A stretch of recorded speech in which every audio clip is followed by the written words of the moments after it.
Hi guys, welcome back to my channel. Welcome back to our safe space. Today we are on our ninth day. Hooray! We're going to read and reflect on John chapter 9. So it's a powerful story about healing, about faith, and about spiritual blindness. So if you've ever asked, just like me, I'm asking if why is this happening to me? This message is for you. Let's open our hearts again and allow God to speak to us. Hi, so eto na po. So we'll start with the book of John chapter 9. So again, let me remind everybody that I am not a pastor or I'm not a teacher or I am not a theology graduate of or whatsoever. I am just doing this because just like me before, wala akong pambili ng Bible.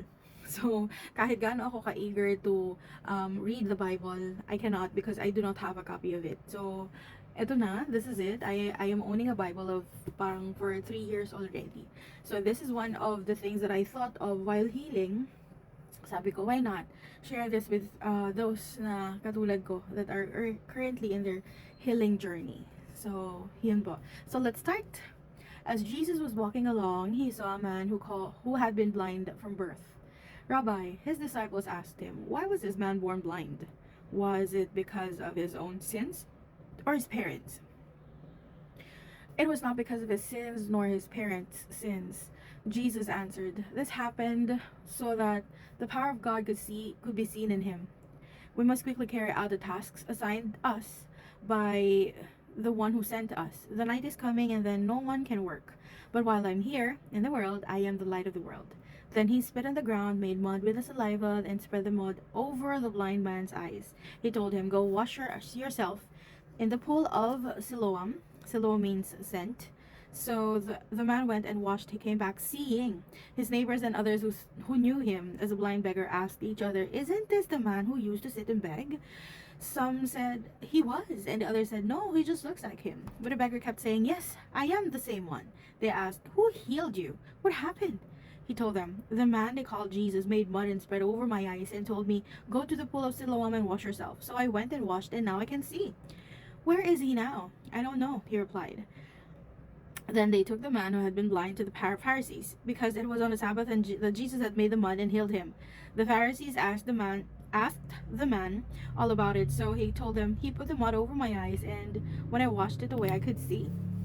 Some of the Pharisees said, this man, Jesus, is not from God, for he is working on the Sabbath. Others said, but how could an ordinary sinner do such miraculous signs? So there was a deep division of opinion among them. Then the Pharisees again questioned the man who had been blind and demanded, what's your opinion? What's your opinion about this man who healed you?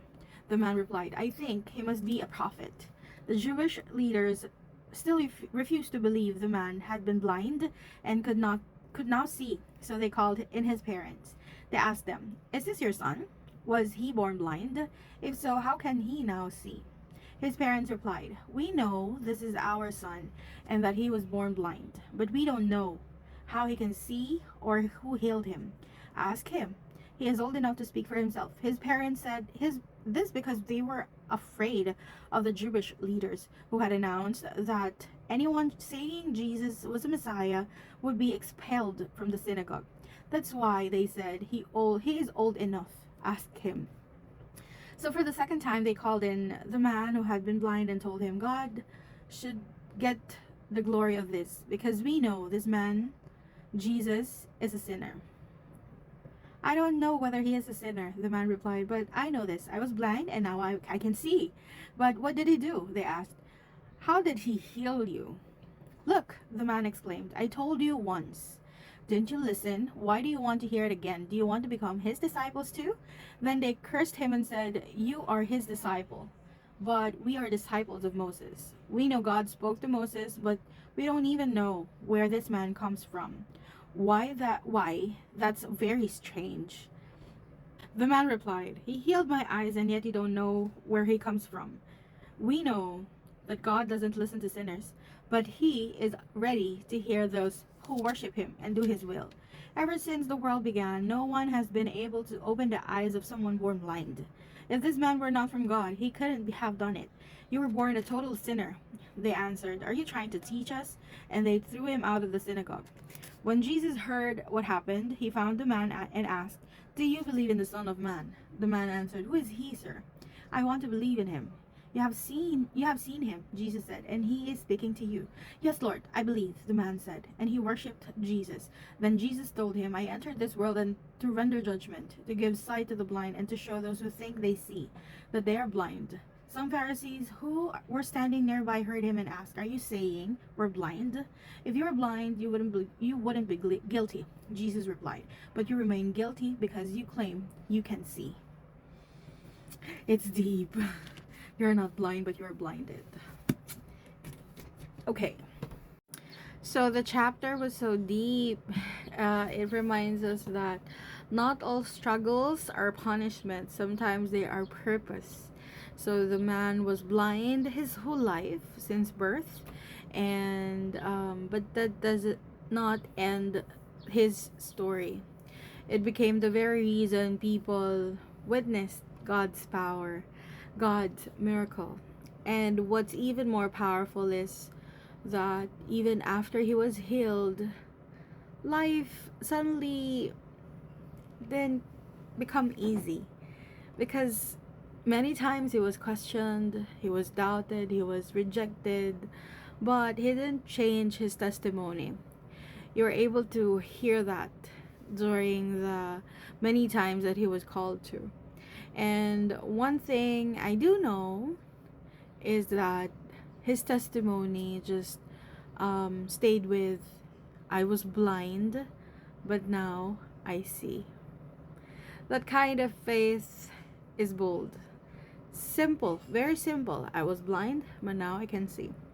So that kind of faith is very bold and very simple, but you can hear it that it's unshaken, and it makes you reflect. Are we more focused on what we don't understand, or are we holding on to what God has already done? So if you're going through something just like me, you don't understand right now, remember this: God is not done with your story. Your struggle has a purpose. Always, always, always. And your testimony will speak for itself.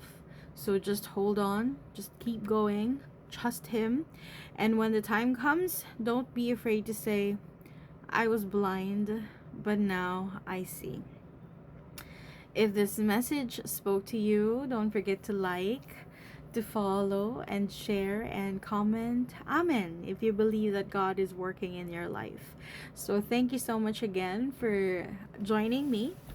Thank you so much again for being with me during this is the 9th day.